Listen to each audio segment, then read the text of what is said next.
et sœurs dans le Seigneur, bonsoir.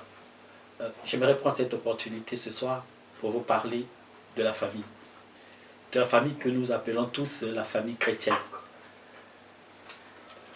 Et j'aimerais prendre ce temps aussi pour mettre un peu le point de notre responsabilité que nous avons, que le Christ, en nous accordant ces familles-là, en nous accordant les enfants et cette femme-là que nous formons, ce corps-là, que nous appelons famille.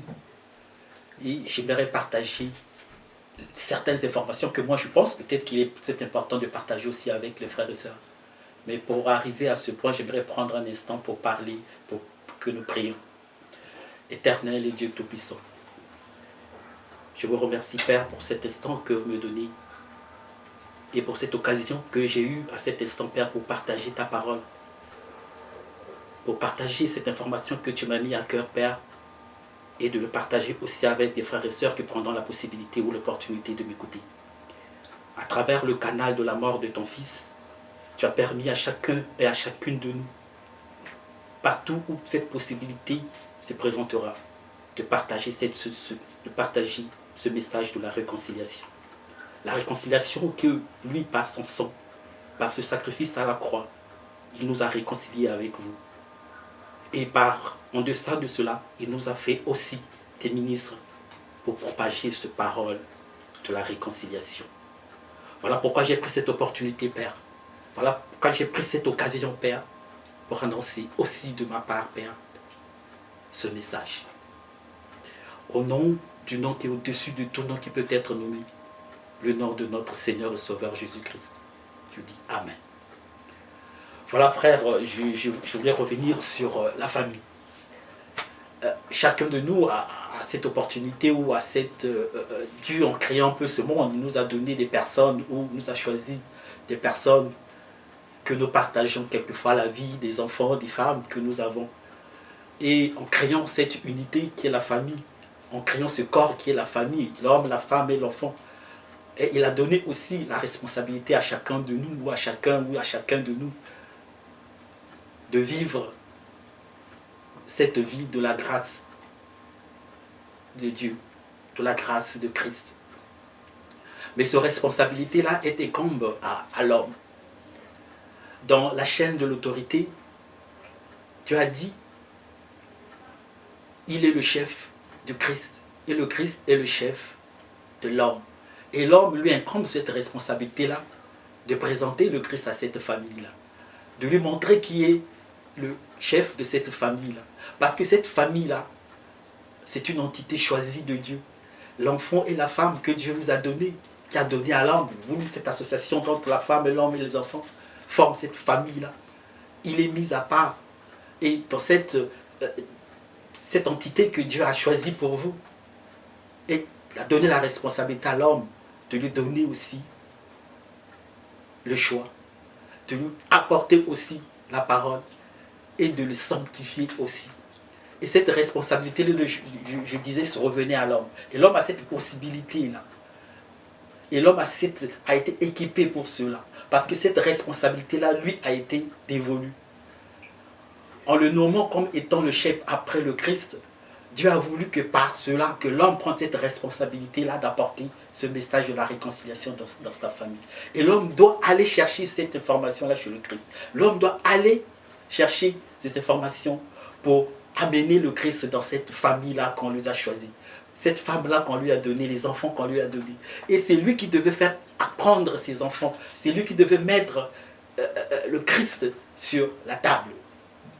Mais pour cela, pour arriver à cela, l'homme doit aller chercher le Christ. Parce que Dieu a dit, tapez, je vous ouvrirai. Parce que souvent, c'est devenu un slogan, comme on dit dans Matthieu 7,7. Mais ce n'est pas seulement dans le sens d'aller chercher le pain, mais c'est aussi pour aller chercher les informations. C'est pour aller aussi chercher la culture même du Christ. Mais parce que c'est cela que l'homme doit aller au-devant de ce phénomène-là. C'est cela que l'homme doit aller chercher. Parce que c'est lui qui est le responsable. C'est lui qui a cette charge-là de montrer à sa famille, de présenter le Christ à sa famille, que ses enfants comprennent, que ses enfants apprennent auprès de lui que qui est Christ. Et pour cela, l'homme doit aller chercher le Christ. Mais je dis bien que pour cela, l'homme doit aller chercher le Christ. Mais où l'homme doit aller chercher le Christ? Mais l'homme doit aller chercher le Christ dans sa parole. Parce que le Christ est dans sa parole. Il n'est pas comme souvent nous le prétendons dire, comme souvent nous le faisons, croire qu'il est dans une dénomination, dans une maison.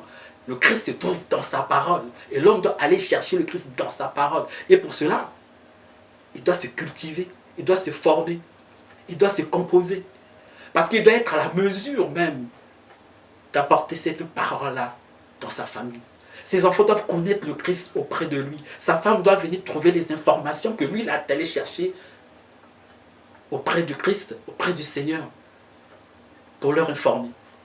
Parce que la connaissance vient du Seigneur. C'est le Seigneur qui donne la connaissance. Et l'homme a l'obligation, a cette opportunité-là. Parce qu'il a été équipé pour cela. Donc, il doit aller chercher cette parole-là. Il doit aller devant le Seigneur, taper à sa porte. Parce qu'il doit informer sa famille. Parce que cette famille-là qu'on lui a donnée a été mise à part. Il est sanctifié. Et c'est toi qui dois aller chercher les informations. Parce qu'il rendra compte de la femme et des enfants qu'on lui a donnés. Mais il ne dira pas au Seigneur que non, moi, cette famille-là où ces enfants m'avaient donné, je les ai amenés quelque part. Il ne doit pas se décharger de sa responsabilité. C'est lui qui doit aller enseigner. C'est lui qui doit être le pasteur, l'évangéliste, même le prophète, parce que c'est lui qui prophétisera pour ses enfants. Il dirait que moi, je veux que mon fils soit un professeur ou un docteur. Mais c'est sa parole-là que Dieu écoutera. Il n'écoutera pas la parole de là où l'enfant doit aller écouter. Mais c'est vous qui êtes devenu, cette responsabilité-là vous a été dévolue. Et vous devez être conscient de cela. Conscient de cela. Et pour arriver à cela, vous devez vous former, vous devez vous cultiver, vous devez vous composer. Et pour arriver à cela, il n'y a qu'une seule place pour aller chercher ces informations. Parce que Dieu dit dans 1 Timothée 4, il dit, la connaissance, je veux que vous soyez sauvés. Je veux que vous soyez sauvés, que l'homme arrive à la connaissance de la vérité. Mais pour arriver à la connaissance de la vérité, ça ne tombera pas du ciel. Mais cette connaissance de la vérité se trouve quelque part. Mais où ça se trouve quelque part? Mais ça se trouve dans votre livre que vous avez tous à la maison. Parce qu'il y a 90% de la maison ici, des familles qui se disent chrétiennes, ils ont ce livre-là. Mais s'ils ont ce livre-là, alors le travail leur incombe aussi de chercher cette vérité-là. Parce qu'il vous a dit, le Seigneur nous a dit, tapez, je vous ouvrirai. Mais tapez à la porte pour que vous ayez ces informations-là. Alors l'homme doit être dévolu à ces fonctions-là.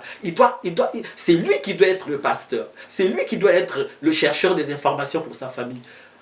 Parce que c'est lui qui doit leur montrer le salut.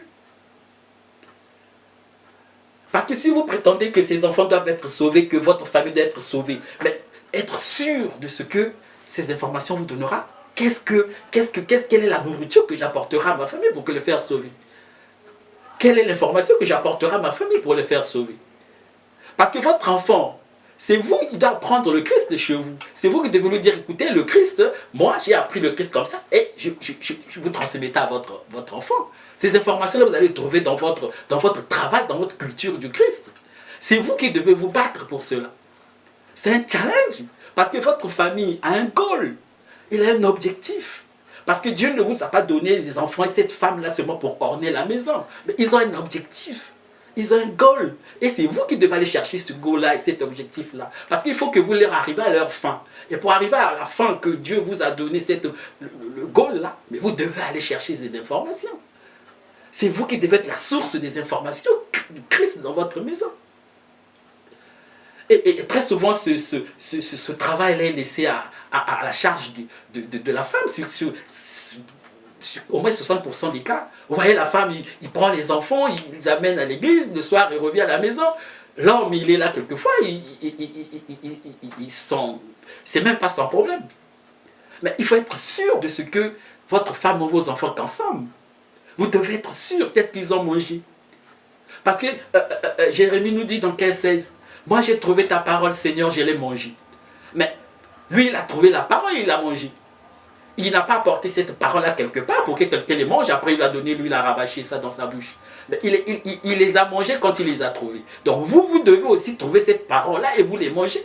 Et vous donnez le reste à vos enfants ou à votre femme. Donc, avant que votre femme ou vos enfants sortent de la maison, mais ils sont assis dans la connaissance que vous leur avez trouvée. Parce que vous êtes allés aux sources de l'information. Mais cette source de l'information, ça se trouve dans vos maisons. Voilà. Christ est dans vos maisons. Il est dans votre parole. Il est dans sa parole. Il n'est pas quelque part qu'il faut aller le chercher. C'est dans sa parole qu'on va le chercher. C'est en se cultivant, c'est en se formant que vous allez trouver le Christ. Et contrairement à ce qu'on pense, c'est du travail. C'est du travail. C'est sérieusement du travail. C'est pas seulement aller se perdre son temps. C'est du travail. Dieu vient taper à votre porte, oui. Mais après, vous allez le chercher. Mais en le cherchant, c'est du travail. Pour que vous arriviez à la connaissance de la vérité. Mais c'est du travail. C'est du travail. Et ça c'est dévolu à l'homme de sa maison. Parce que vous prenez cette place-là. Mais parce que vous êtes après, dans la chaîne de l'autorité, vous êtes après le Christ. Mais parce que c'est vous qui rendrez les comptes. Ce n'est pas parce que vous les amenez quelque part dans une dénomination quelconque que vous direz que non, mais écoutez, moi je les ai amenés dans une dénomination quelconque. Non, mais c'est vous qui rendrez les comptes. Qu'avez-vous fait d'eux? Qu'avez-vous fait de l'enfant qu'on vous a donné, de cette femme qui vous nourrit? Donc, l'homme a cette responsabilité-là, le soir ou any moment, et à chaque moment, s'il a cette possibilité-là, d'ouvrir son livre, d'ouvrir sa Bible et de partager avec sa famille. Il faut être sûr ce que vos enfants, votre femme mangent. Être sûr, qu'est-ce que moi, je suis dans quelle doctrine? Quel est l'évangile du moment? Oui, je disais que cette famille-là a cette responsabilité-là. Le père a cette responsabilité parce qu'une famille, c'est un corps. Et ce corps-là, le père est la tête et les enfants, la femme, ils sont rattachés à lui. C'est comme le corps que nous sommes aujourd'hui, le corps du Christ. Le Christ est à la tête et tous sont les membres qui sont rattachés à cette tête-là.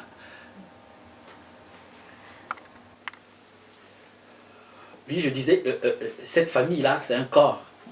C'est un corps. Vous formez un corps qui est là et qui est mis à part par le Seigneur. Qui est mis à part par le Seigneur avec un goal, avec un projet. Et avec une prophétie qui est sur là et qui est posée sur votre famille. Et c'est à vous, l'homme, d'aller découvrir toutes ces choses-là. C'est à vous, l'homme, d'amener cette famille-là dans ce goal-là, de réaliser ce goal-là, de réaliser ce projet-là. Et de concrétiser la prophétie qui a été portée sur votre famille. Donc, c'est en quelque chose, un sous-élément du corps du Christ. Comme le corps du Christ, il est là, il y a des sous-éléments qui sont là, qui sont des familles. Et vous devez être sûr aussi que vous êtes dans ce corps-là, que vous faites partie de ce corps-là. Et pour faire partie de ce corps-là, ça vous demandera toujours de la culture. Ça vous demandera toujours d'étudier. Ça vous demandera toujours de vous composer. Ça vous demandera toujours de chercher et de chercher. Parce que le Christ, c'est la connaissance. La foi, c'est la connaissance. Dieu, c'est la connaissance. Qu'on ne vous embarque pas dans des histoires que vous ne comprenez ni les pieds ni les têtes. Dieu, c'est la connaissance. Parce que si vous n'en aviez pas, vous vous embarquerez et des places que vous ne comprendrez même pas. Vous serez assis dans des doctrines que vous ne comprendrez pas, des évangiles que vous ne comprenez pas, des pratiques que vous ne comprenez pas, que vous le feriez dans l'ignorance. Mais Dieu, il est la connaissance. La foi, c'est la connaissance. Parce que vous ne pouvez pas faire votre foi à n'importe quoi, à n'importe quelle doctrine, à n'importe quel évangile. Parce que 99% des enseignements aujourd'hui, soit on mélange le tout, soit on est dans la praticabilité des promesses d'Israël ou dans la praticabilité des choses qui s'est passées à Israël. Mais vous devez aller dans votre recherche, dans votre culture du Christ, chercher ces vérités-là. Chercher, est-ce que c'est vrai ce que moi je reçois? Est-ce que c'est vrai ce que moi je mange? Est-ce que c'est vrai que ce que moi, ma famille et mes enfants mangent, c'est cela qui devait être consommé? Mais il faut être sûr de ça. Sûr de ça. Parce que si vous n'êtes pas sûr, alors vous exposez et vous-même et votre famille. Parce que vous prétendez que non, parce qu'ils vont quelque part, ils vont dans une dénomination. Alors donc, c'est là que ça se trouve la vérité. Non, pas du tout. Parce que cette vérité-là, c'est vous qui devez aller le chercher. Votre enfant qui parlera de Dieu dehors, c'est vous parce qu'il a pris ça chez vous. Et votre femme, si elle vient vous demander une question à propos du Seigneur, c'est vous qui devez être prête à le dire. Donc, ça demandera à vous, monsieur de la maison, de vous former, de vous cultiver, de vous composer, d'être ce pasteur de votre maison, l'évangéliste de votre maison. C'est vous qui devez propager le Christ dans votre maison. Parce qu'aujourd'hui, nous décrions ce qui se passe dans les dénominations. Nous décrions cela. Mais la crise ne se trouve pas dans ces dénominations-là. La crise se trouve dans nous, chez nous, dans nos maisons. C'est dans nos maisons que cette crise-là se trouve. Si nous arrivons, nous, au moins, nous, les papas, au moins, on se lève pour se dire, écoutez, on est stop ça. Mais je crois que beaucoup de choses vont changer. Beaucoup de choses vont changer. Parce qu'on sera moins sûr de ce qui se passera. On sera moins sûr de ce que nos familles mangent. Parce que je vous ai dit, Jérémie dans 15, il dit, moi j'ai trouvé cette parole-là, je l'ai mangée. Mais alors, pourquoi est-ce que moi, ma nourriture à moi, je vais aller amener ça chez quelqu'un qui me les mange, qui me les prépare, ou qui me les mange après, qui me le donne après. Ça, il ne faut jamais le faire. Parce que ça, c'est même l'index qu'il nous a mis sur la face. Pour vous dire que c'est vous qui devez laisser, c'est vous qui devez aller à la rencontre de cette parole-là et les manger. Ce livre-là, c'est vous qui devez aller affronter cela. Parce que Dieu, il est dans sa parole ici. C'est vous qui devez aller l'affronter. Que vous la compreniez ou pas, allez l'affronter parce que Dieu vous attend pour ça. Alors, si vous arrivez, que vous ne comprenez pas, mais prenez au moins la peine de le mettre sur la table. Parce que ce livre-là n'est pas dit seulement c'est pour que les gens étudient, les gens qui ont les masters, les doctorats. D'abord, 90% des cas, ces gens-là ne comprennent pas ce livre-là. Parce que ça, c'est un problème de Dieu. La connaissance, c'est Dieu qui les donne. Donc, ce n'est pas un privilège d'un groupe de gens, un groupe de professionnels, ou des gens qui se sont dit, je suis, comme vous les appelez, les serviteurs de Dieu. Pour moi, le serviteur de Dieu, c'est d'abord le père qui est dans sa famille avec sa responsabilité, avec ses enfants et sa femme. Parce que c'est lui qui a cette responsabilité-là de former les chrétiens de demain. Parce que ces gens-là qui aillent dans ces dénominations, ils viennent dans des familles. Donc c'est vous qui êtes d'abord le serviteur de Dieu. Parce qu'il faut servir Dieu dans votre maison pour que ces gens-là, qu'on trouve des maisons, des dénominations où on trouvera la grâce de vie de Christ, où il y a la paix. Parce que ça commence d'abord dans la famille. Donc c'est vous, nous les parents, qui sommes d'abord les serviteurs de ce Dieu-là. Mais tellement que ces choses ont changé, et toutes les mentalités ont changé, c'est maintenant d'autres, il faut appeler les hommes de Dieu, c'est maintenant ceux qui sont dans les dénominations. Comme moi je me dis, écoutez, moi je deviens pasteur, alors bon, c'est lui le serviteur de Dieu. Non, le serviteur de Dieu, c'est le chef de famille. Parce que c'est lui, dans la chaîne de l'autorité, que la responsabilité a été incombe de lui. Parce que c'est la responsabilité tombée sur lui. Le Père, c'est le chef de Christ. Christ, c'est le Père de l'homme. Et l'homme, c'est lui le serviteur. L'homme, c'est lui le serviteur de ce Dieu. L'homme, c'est lui le représentant du Christ. L'homme, il forme cette église-là qu'on parle, l'église de Christ dans sa maison.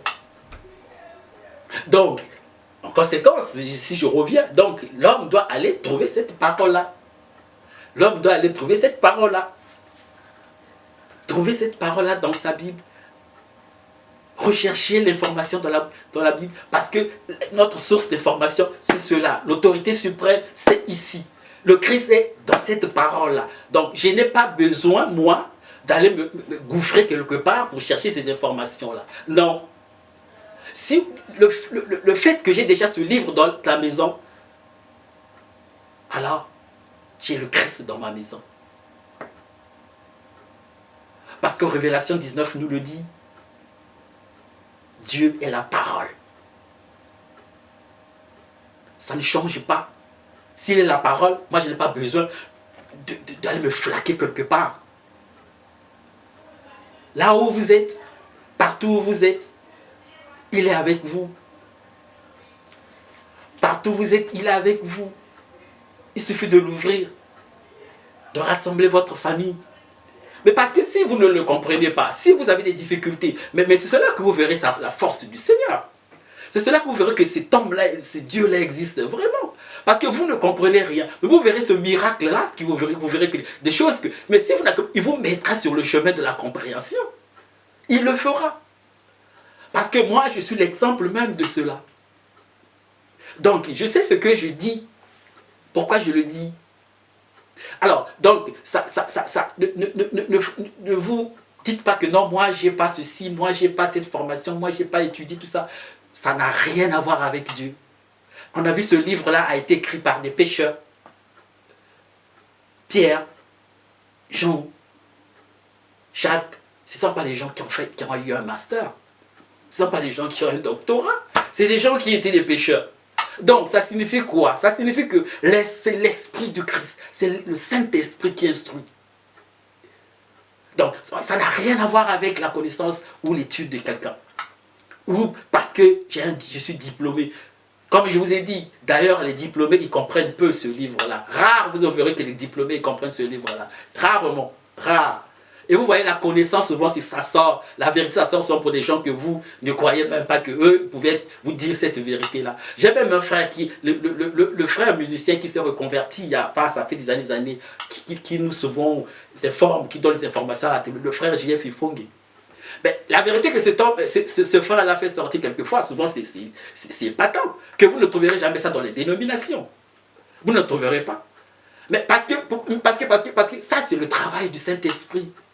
Ça, c'est le travail du Saint-Esprit. Ça n'a rien à voir. Ça n'a rien à voir avec votre diplôme. Ça n'a rien à voir avec votre degré, là où vous êtes allé à l'université. Donc, c'est pour vous dire que Dieu nous a équipés de façon que chacun est capable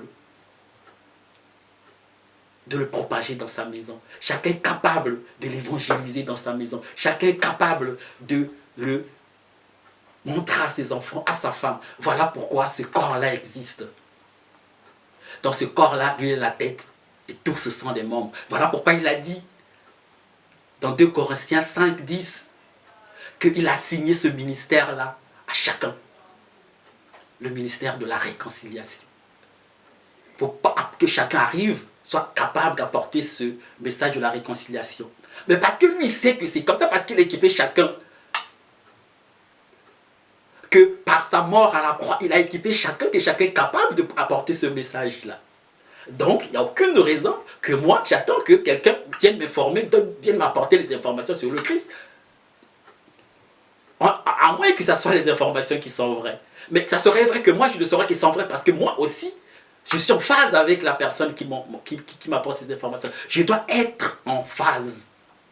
Et pour que moi je sois en phase avec la personne qui m'apporte les informations, je dois aussi moi-même connaître les informations qui sont dans ce livre-là. Je dois être au courant de ce qui est là. Je dois savoir quelle doctrine moi je suis assis. Je dois savoir quel est l'évangile que moi je suis assis. Je dois savoir quel est le programme que moi je suis assis. Sinon, ça ne vaut pratiquement à rien.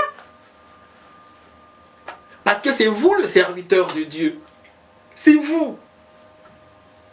C'est pas moi qui porte la soutane. Non, c'est vous, le père de famille. Que la charge lui a été incombée. C'est la charge qui vous a été due. Parce que cette responsabilité-là vous rendrait compte un jour. Dieu vous demandera de l'enfant qui vous a donné, de la femme qui vous a donné, de cette famille-là que lui l'avait mis à part.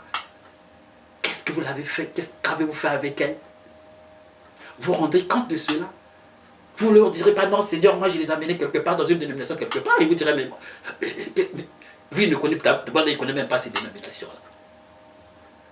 Donc je reviens sur ça. Donc voilà pourquoi je voulais un peu mettre le point sur la famille. Parce que aujourd'hui les crises que nous voyons, toutes ces choses que vous voyez souvent si vous allez dans les dénominations, ou surtout vous allez dans les médias sociaux, c'est des choses qui sont souvent peu vivables, peu compréhensibles. Il y a des choses que ça vous donne même envie.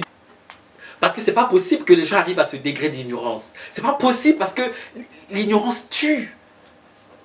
L'ignorance tue. L'ignorance tue. Parce que c'est pas possible. Parce que mais c'est l'homme qui doit sauver ces choses-là. Qui doit épargner sa famille. Qui doit épargner son entourage. Parce que l'ignorance tue. Parce que les gens peuvent venir poser, vous êtes là assis. Et être enseigné par de l'ignorance. Et c'est ça qui est le problème. Et c'est ça les crises d'aujourd'hui.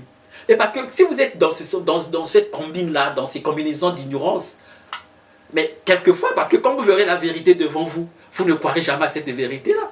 Vous serez toujours un obstacle de la vérité. Parce que vous êtes construit dans l'ignorance toute votre vie. Ou bien pendant, il y a des gens, 15 ans, 20 ans, ils sont toujours là dans l'ignorance. Et lorsqu'ils voient la vérité en face, ils disent non, ça c'est pas vrai.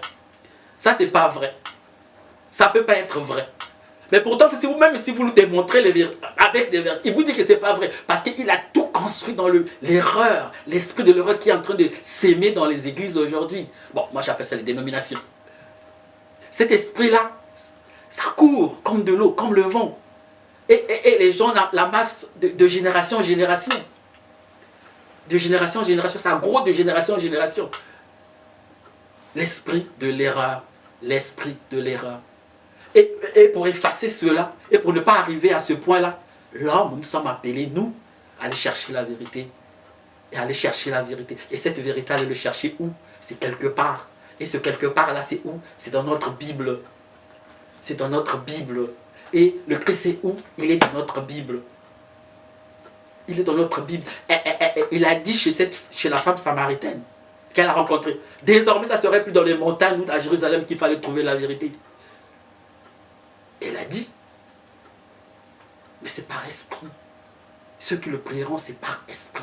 Ils n'ont pas besoin d'aller se cloîtrer quelque part, d'aller s'enfermer quelque part, d'aller,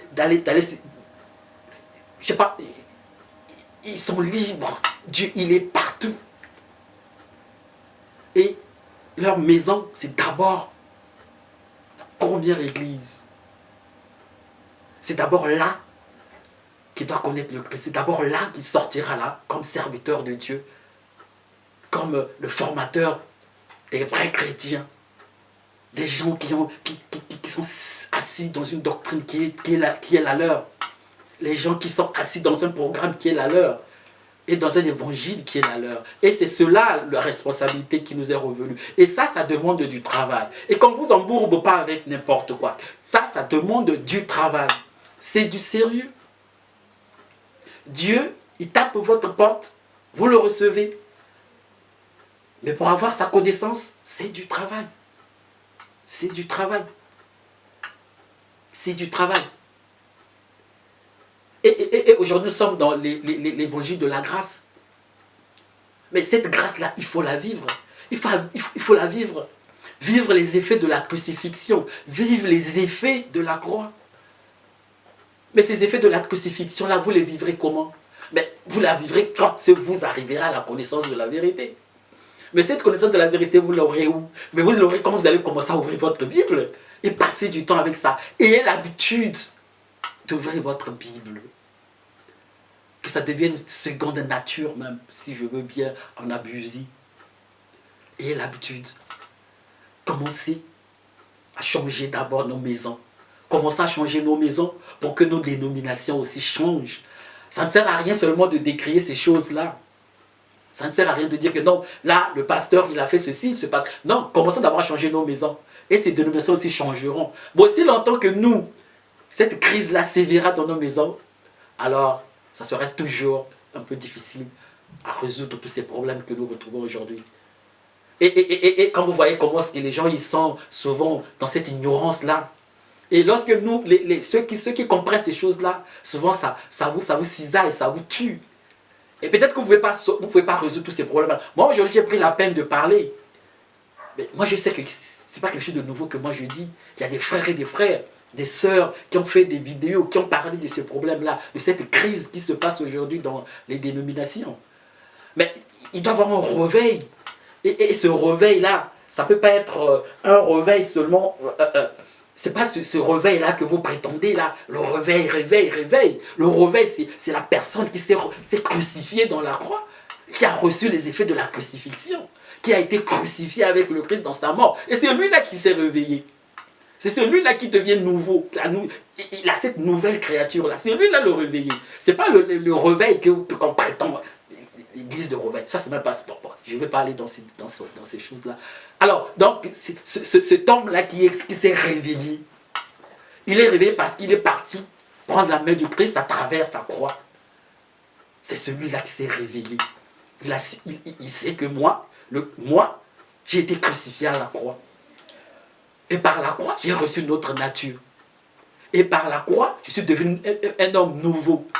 pour apporter une nouvelle information, pour apporter quelque chose de nouveau, pour recréer ce monde, si je veux aller un peu plus dans la profondeur des choses, recréer ce nom, mettre que les gens ils comprennent le Christ, qu'ils vivent les effets de la crucifixion, que ta femme et tes enfants vivent ces effets-là, ils savent que pourquoi est-ce que nous nous sommes sauvés, parce que la croix devient quelque chose pour vous, votre salut. Et c'est par ce travers de cette croix-là que vous avez trouvé votre salut. Et vous présentez le Christ comme il faut, avec la doctrine qu'il faut. Mais ça, pour comprendre ces choses-là, on doit aller trouver la connaissance. Et trouver la connaissance, mes frères et sœurs, c'est dans votre livre que vous avez dans votre maison. Il y a certains, le livre est devenu dans leurs armoires, ou sous leur coussin, ou parce qu'ils n'ont peut-être pas eu le temps, ou parce qu'il faut aller attendre un chef qui va venir leur lire ça. Et moi je ne refuse pas, mais être sûr, être en phase avec ce que vous allez consommer. Toujours ça. Mettez dans votre tête que quand vous sortez de votre maison, mettez votre femme, vos enfants dans la voiture, soyez en phase avec le message qu'on vous donne. Ne prenez pas ces choses-là à la légère. Parce que vous mettez tout le monde, toute une famille. Toute une famille que vous mettez à l'erreur. Parce que vous ne formez pas, parce que vous ne cultivez pas. Or, ce travail-là vous est dévolu. C'est vous le serviteur de Dieu. C'est vous. C'est vous.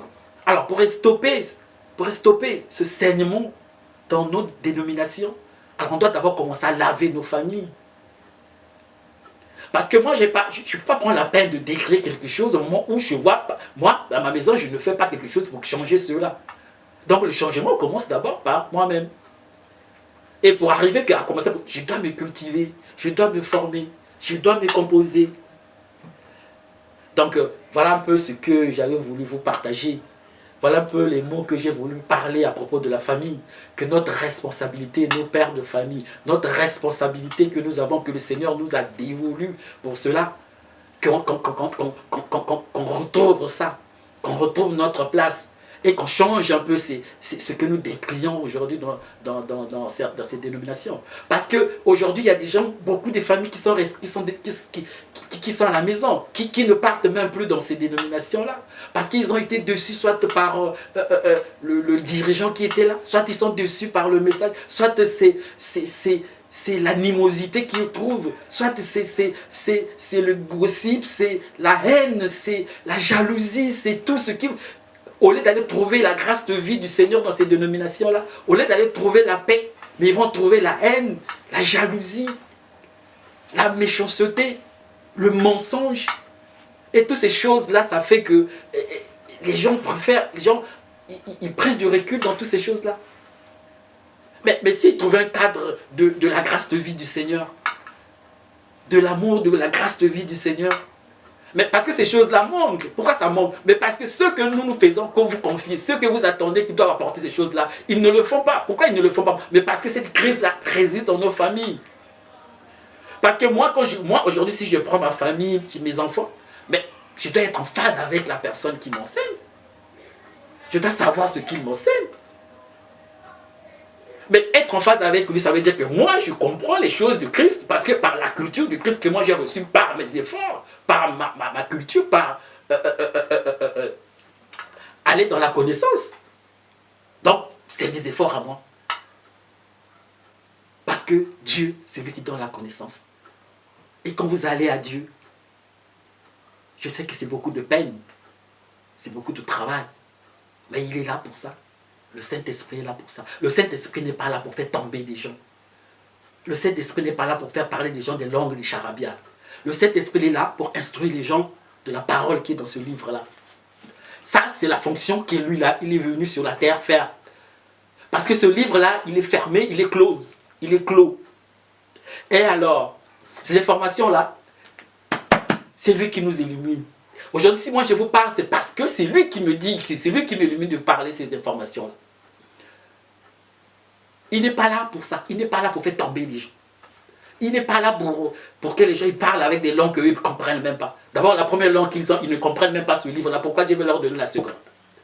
Alors, donc, c'est pour nous instruire, c'est pour nous illuminer d'abord de comprendre la parole qui est là. D'abord, ça c'est la première fonction de cet esprit.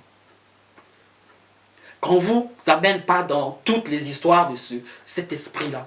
On la reçoit par la connaissance de la parole. C'est la parole qui nous scelle dans ce Saint-Esprit-là. Si vous êtes loin de cette parole-là, détrempez-vous. Détrempez-vous. Détrempez-vous que cet esprit-là est en vous. Et s'il est en vous, alors, c'est un petit bébé. C'est un petit bébé qu'il faut faire grandir. Et on le fait grandir par la connaissance qu'on reçoit. Il est scellé avec cette parole-là. Ils ne sont pas dissociés.